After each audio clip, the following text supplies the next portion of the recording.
Excellent. So thank you very much for the introduction, and thank you to the GlowReady team for the invitation. As was mentioned, my name is Ian Milligan. I'm a historian at the University of Waterloo.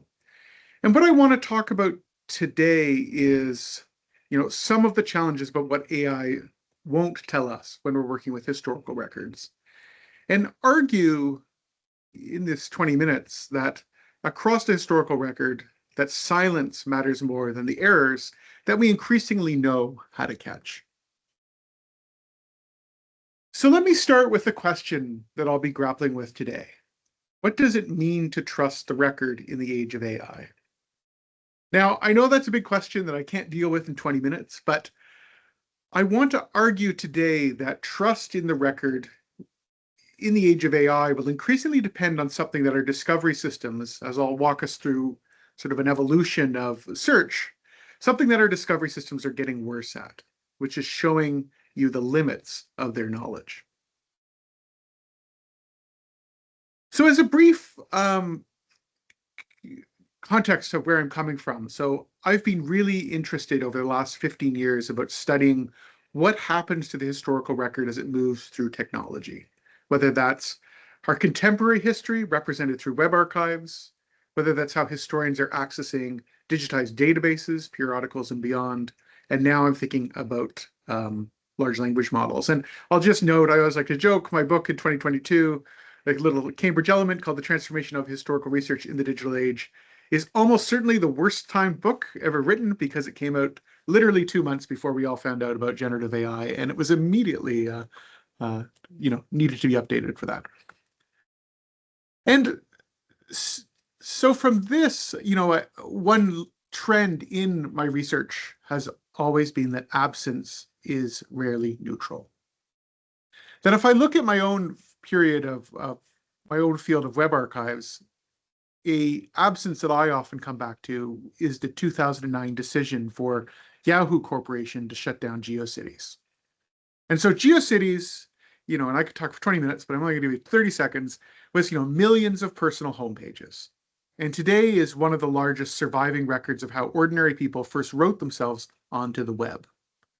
Now, GeoCities users were given a few months' notice. Many of them weren't checking their emails. They didn't know about this. And then those sites disappeared from the historical record. And today, when I'm doing scholarship in web archives, I know that what survives from GeoCities survives only because a handful of volunteers raced to crawl what they could before the deadline. And that everything that they didn't reach in time is simply gone.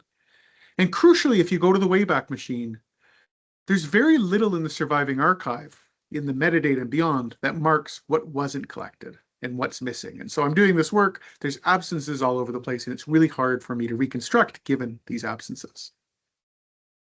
And so I opened with this because it really is a corporate decision made by Yahoo. It was procedural, it was invisible to the people whose pages it erased, and it becomes a permanent hole in the record. And that decision is shaping, of course, what we can know today. Now, what I'm going to talk about in the next few minutes is, that comes at the end of this process, is to note that the long arc of discoverability in our archives has changed. And so I'll start by talking briefly about physical archives and how historians have engaged with physical archives and how they come to understand their constraints and their limitations, how digitization obscured that, but it was still legible, and that when we get to AI-mediated archives, we run a real risk that the legible constraints of what you can know from these systems have largely disappeared. So let me turn to physical archives. So physical archives, for historians and others who use physical archives, have legible constraints. As I say on this slide, we know they have limited hours. You can only go to the archive for 7 or 8 hours a day. You have to get there. You have to book your airfare. You have to find your hotel room. You have to decide what you're going to find through finding aids. Now, historians always complain about this. We get frustrated, but those constraints are visible. They're on the website, and you can talk to your colleagues about it. And so researchers and the journalists and family historians and others who use these collections really develop good instincts around how to use a physical archive and how to understand how others have used that physical archive. We're aware of how provenance works. We're aware about how to criticize these sources. We're aware of how to verify and triangulate the information that we find. And crucially, I would argue that these constraints, while they seem like cons, in some ways they're pros, because they train good habits. In other words, when you're working with a physical archive, you wouldn't mistake the archive for everything because you know that there are absences. And you know that there's absences both of the records, because you can see absences. You can talk to the archivist in the reading room for the story of why something was or was not in the collection. You can get a sense for what's not there. But crucially, because you knew that you had to decide to only come for 5 days, because you knew the archive is only open 7 hours a day, because you knew you didn't have infinite time to spend in the archive, you leave the archive and you know you've missed something. And you do not mistake that, your trip to the archive, as presenting your ability to read it all. So you know, by virtue of going to physical archive, that you're engaging with an incomplete picture of what's there. And so increasingly, this has stopped being true. And about 20, 25 years ago, it stopped to be true in some ways with the arrival of digitization. So digitization has arrived. It has changed historians' relationship with physical archives and microfilm rooms and beyond. But as I've argued in much of my work, I think our mental map of how historians research hasn't changed. And so I often like to show it by contrasting these sort of images, which are really on the left. This is a stock photo, but it's really the idea of how we imagine research.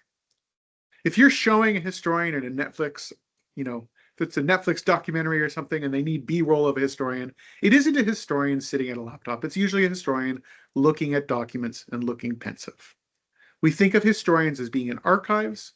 We fetishize our archives to some degree. We are surrounded by primary sources. We are authentically embodied, working in our collections. But on the right, of course, we know is what historians actually do every single day. They sit in front of a laptop, probably ergonomically poor workstation, and they sit and they go to search boxes, they use keywords, they scroll. And increasingly, this is how we mediate our research. And so since the early 2000s, almost all research into volumes of primary sources, whether scholarly, journalistic, or personal, has been mediated through screens like this one. And as I've argued in some of my earlier scholarship, to me, digitized databases create an illusion of comprehensive access. That even if we know that they're not complete access, a complete magical representation of the record, increasingly our students, but also our journalists and our colleagues, increasingly search them as if these databases are the record. That they, despite knowing perhaps in their heart that they're searching a technically mediated, unevenly processed subset, we know that this is skewed research. And, I've done some work and you look at something is digitized and made accessible, citation rates of that collection can increase sometimes by about 150%. And conversely, primary sources that are not digitized, we're seeing dramatic drops in their citation usages. Crucially, in part, that's because the interfaces don't always do a good job of showing their limitations. They stop looking like archives and they start to look like the whole record.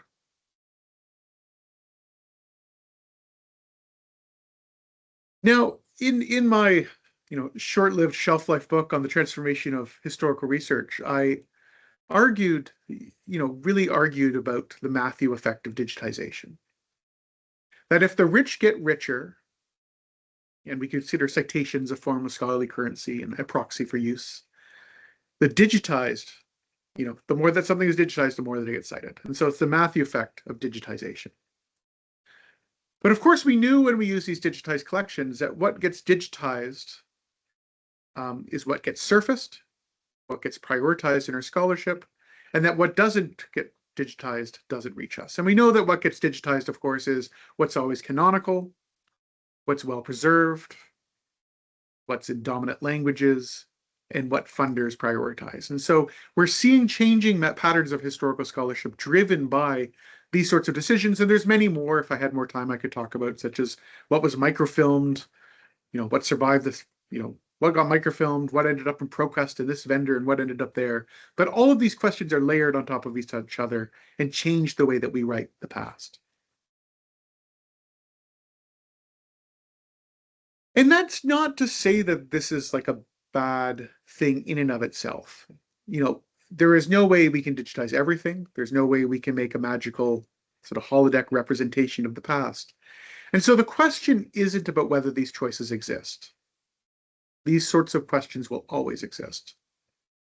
But to me, and the question, which I'll pivot to in the back half of my talk, is the question of whether they stay legible to you, which are users using these results. So this isn't a dig at digitization, not a dig at any of these projects. I've run projects like these. I think that they're very important, but it's really tricky to convey these limitations. And in the Q&A, I can talk about mistakes I've made, assuming people would read FAQ pages before jumping to conclusions, which they never do. So the trick is that for traditional digitization projects, it was often hard, but the distortions were at least partially legible. You could run a keyword search but you could actually then look at the original document and you could see that something was missing due to a garbled OCR scan. In this case here, this is a Toronto Star in Canada, one of our leading newspapers. And if you look up here, you'll see that the whole month of August is missing, probably because something went wrong during the digitization and ingest process. You know, that throws things off because you're looking for something, it doesn't appear in the results. But of course, with care, with conscientiousness, you could notice these kinds of missing date ranges that you could read against the grain of the database if you needed to. Now, I want to transition quickly to the Born Digital Record, similar to how I talked a bit about GeoCities, which is to note that, of course, digitization has been proceeding alongside the rise of born digital information in the record. That, as people in this room know very, very well, most of the record of the last 25 years, never existed in paper form. You can't go to the original scan. These are the emails, these are the databases, internal wikis, websites, chat, although much chat is just obviously ephemeral, that there was nothing to digitize because it was born digital in the first place. And so we run into trouble here that everything we just said about digitization is true, but now you don't have a paper original to fall back on. And so the born digital version is the only version you have, and it becomes less about mediating a larger print corpus, but really just becomes the corpus. And so in practice, we have web archives, pages that no longer exist or have been significantly altered. In this case, this is a live page from the COVID-19 vaccine. This is an archive page from the National Archives. When you go to a live page today, it's really more about flexible working and less about working from home, which I just like because it mirrors the changes that all of our institutions have kind of navigated over the last few years. That, of course, all of this material is enormous, but if you look at capture calendars, you can see how uneven it is. Sometimes months are dense, some are empty, and that the deeper record is often not there. So I'm conscious of time, so I'm going to keep moving fairly quickly and bring us to the last part of this talk, which is what happens when we add the last layer. So I started about 10 minutes ago with the physical archive. The physical archive is constrained, slow, frustrating, but it's legible, and you know what you didn't know. When we moved to the digitalized database, it was vastly more accessible. I'm not saying we go back from that, but it's semi-legible. You can see the choices that were made in OCR, you can see the choices that were made in selection, but you kind of have to squint and you have to work very carefully to do it. Then we have the born digital record, which is fragile, partial, often never captured. And so what happens when we layer AI on top of all this? In part, it's tricky because OCR quality shaped what was findable, selection shaped what was included, search ranking shaped what was read, and none of it was transparent. But again, it was all partially legible. And with AI, I worry that a lot of that is going to stop to be true. And so I want to weave into that with two, weird questions that I've had when using AI. And one is I'm currently writing on a book project on a history of the September 11th 2001 attacks, 9/11 in the United States, and how that unfolded on the web. And so funny little story, I went to the Library of Congress. I took a lot of digital photographs, actually, of archived web pages that were archived by a team that wasn't the web archiving team. Trevor might find this funny. At the American Folklife Center, they basically print screened hundreds of websites, put them into archival boxes, and then I came to look at them. I photographed the pages. I decided, hey, everybody's talking about AI. Let's see what we can do with this magical cloud subscription we have. Set up a nice pipeline with Cowork, and it failed. Failed many, many times, and I was thinking, oh, is this one of these Claude failures? What am I doing wrong with Cowork? And then, of course, I digged in and found that there was a page. It was a viral email that had been printed off into a collection talking about anthrax spores in the wake of the October 2001 anthrax attacks. And because it was a physician talking about anthrax spores, it stripped a safety filter for Claude, and it refused to do any work in that material. And even to this day, refuses to read that archival material because of the objectionable nature of it. And I kind of worry that I would get my account flagged. And then crucially too, we still know this, and maybe we'll talk more about this today. We know that when it gets answers, the hallucinations of 2003 and 2004 are no longer as glaring, but in some ways they're even more dangerous, because when you're asking it to do research, you can still get, in this case, I was asking for post 9/11 polling data. 5 of 6 were perfect. The 6 took a real poll, pinned it on a different author, who was an author that might have conceivably done this work, but it wasn't there. That when we talk about the normal methods of verifying AI work, which is, have the references, have the footnotes, all the footnotes worked, everything worked until you went to the footnote, and then you dug, further. So there's some failure modes that are harder to detect than our sort of standard methods of quickly, verifying our material. But crucially for AI, you don't see what it skipped. You don't see what it ranked down, you don't see what it inferred, and you don't see, in my case, what it refused. That, I worry that as we move, just as digitization obscured things, we're getting worse, where we're seeing a more opaque discovery interface, where we are seeing AI models skipping things because they're judged irrelevant, ranking them down, inferring, filling in where records are silent, and as I mentioned, refusing to do it on silent safety grounds for controversial or objectionable material.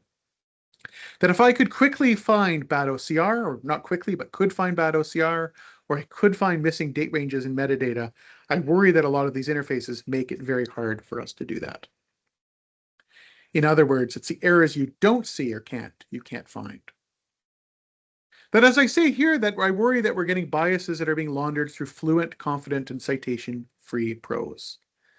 That when a researcher, a student, a journalist, or a policymaker asks an AI about a historical topic, the response they get reflects all of the selection biases I discussed earlier that built this digitized record that it was built on. But these are biases that are invisible. And while we can try to control these with prompts, we still have gaps that large language models can turn into fluency. So conscious of time here, I think I only have about 90 seconds left, and I know we have a busy workshop, so I'll try to bring us to conclusion, which is that decisions about which records were digitized, preserved, ranked, or withheld are now shaping what an AI can tell you. And that AIs are building on this earlier foundation that we know is uneven and shaped by forces, but we know that the AI struggles to tell you that. That crawl that didn't run in 2009 for GeoCities, AI really struggles with that absence, or material that wasn't there.